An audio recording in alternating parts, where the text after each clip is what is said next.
Lucas 7, diz assim a palavra do Senhor. Quando acabou de falar, de novo naquela versão diferente, quando acabou de falar, ele entrou em Cafarnaum. O criado de um capitão romano estava à beira da morte. O oficial o estimava muito, queria vê-lo curado. Quando soube que Jesus estava de volta à cidade, enviou os líderes da comunidade judaica pedindo a sua cura. Os homens insistiram com Jesus. Ele merece isso porque ama o nosso povo. Algumas versões estão dizendo, ele ama a nossa nação, ele é um nacionalista. Os homens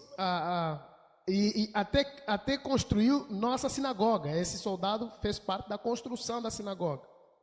Jesus os acompanhou.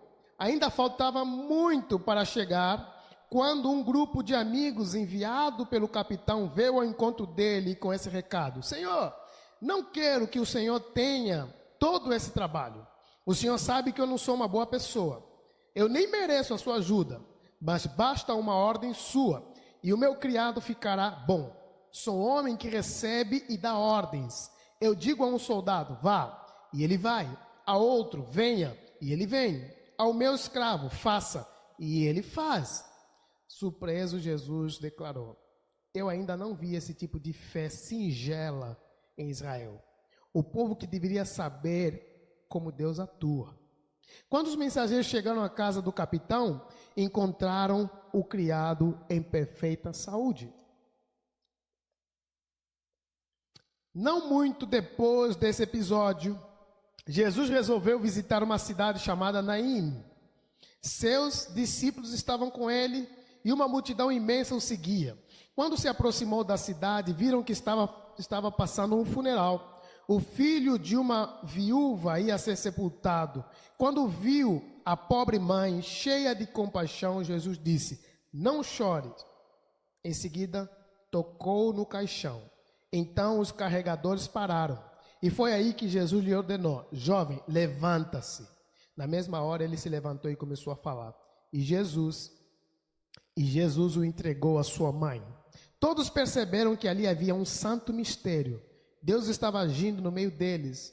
Foram tomados por um temor relevante, mas não podiam conter a explosão de alegria. Não paravam de falar, Deus está de volta. Ele olhou para as necessidades do seu povo. E as notícias de Jesus se espalharam por todo o país. Amém? Pai, por favor, mais uma vez, glorifica o nome do teu Filho Jesus por meio da tua palavra, no meio do teu povo, através do teu Espírito. Nós oramos em nome de Jesus. Amém. Na verdade, são 3 histórias seguidas que têm uma única lição.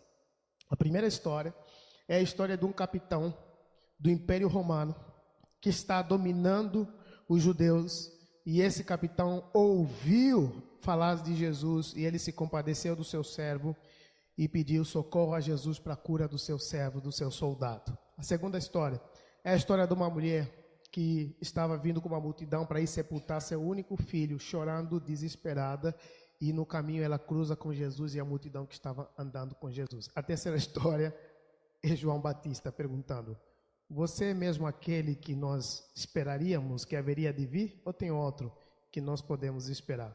As 3 histórias estão falando da mesma coisa e nós vamos começar então a nossa conversa. A primeira história, esse soldado, centurião, diz algumas versões, centurião, um líder, um capitão de 100 soldados.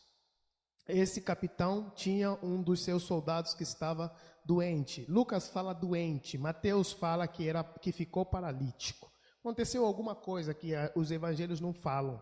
Eu não sei se ele se caiu do cavalo, não sabemos o que aconteceu com ele, mas sabemos objetivamente que é alguém que ficou paralítico. Não é um paralítico de nascença, é alguém que sofreu algo violento e ficou paralítico. E nós estávamos conversando bastante sobre isso de manhã e eu quero retornar, trazer essa conversa novamente.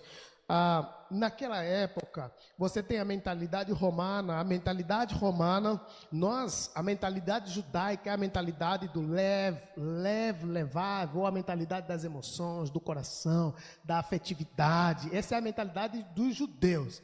A mentalidade grega, romana, é a mentalidade do cálculo, é a mentalidade do resultado, é a mentalidade de bater a meta. Essa é a mentalidade do romano. Então, há diferença. Eu estou querendo dizer para você que o judeu é mais carinhoso, mais afetivo, e o romano é mais preocupado com produtividade, atingir seus objetivos, tá? Então, isso se vê até nas línguas antigas. No hebraico, você tem uma riqueza maior de figuras de imagens, linguagem, palavras muito mais bonitas, significado que tem um campo semântico maior e tal. No grego, você tem uma língua muito mais objetiva, que nem o inglês, sabe? Uma língua muito mais objetiva. Se a gente trazer isso para os nossos dias, seria o hebraico o espanhol e o grego o inglês. O espanhol, falar te amo em espanhol é maravilhoso, né? Te quiero, por exemplo, né? Agora fala lá em inglês, I love you, é de comer, que é isso, né? Parece que o espanhol e o italiano, mamma mia, por exemplo, o italiano acaba sendo mais bonito, mais romântico. Aí, mas não, se escrever uma poesia em italiano para o seu marido, aí, não é coisa? Uma ideia aí para a irmã Hermelina que está em casa, né? Então, pensando nisso, você tem línguas que são mais afetivas e uma que são mais racionais, mais do cérebro, da intelectualidade. Vamos produzir, vamos fazer e tal, menos do coração.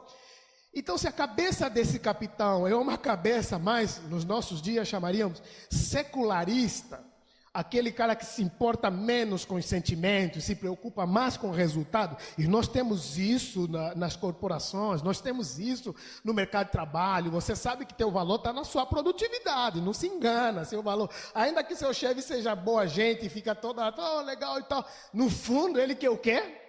Resultado, ele quer resultado. Isso é tão interessante na empresa que o encarregado fala assim, se você não produzir, vou cortar a sua cabeça, se eu não cortar a sua, alguém vai cortar a minha, né? Então que seja primeiro a sua.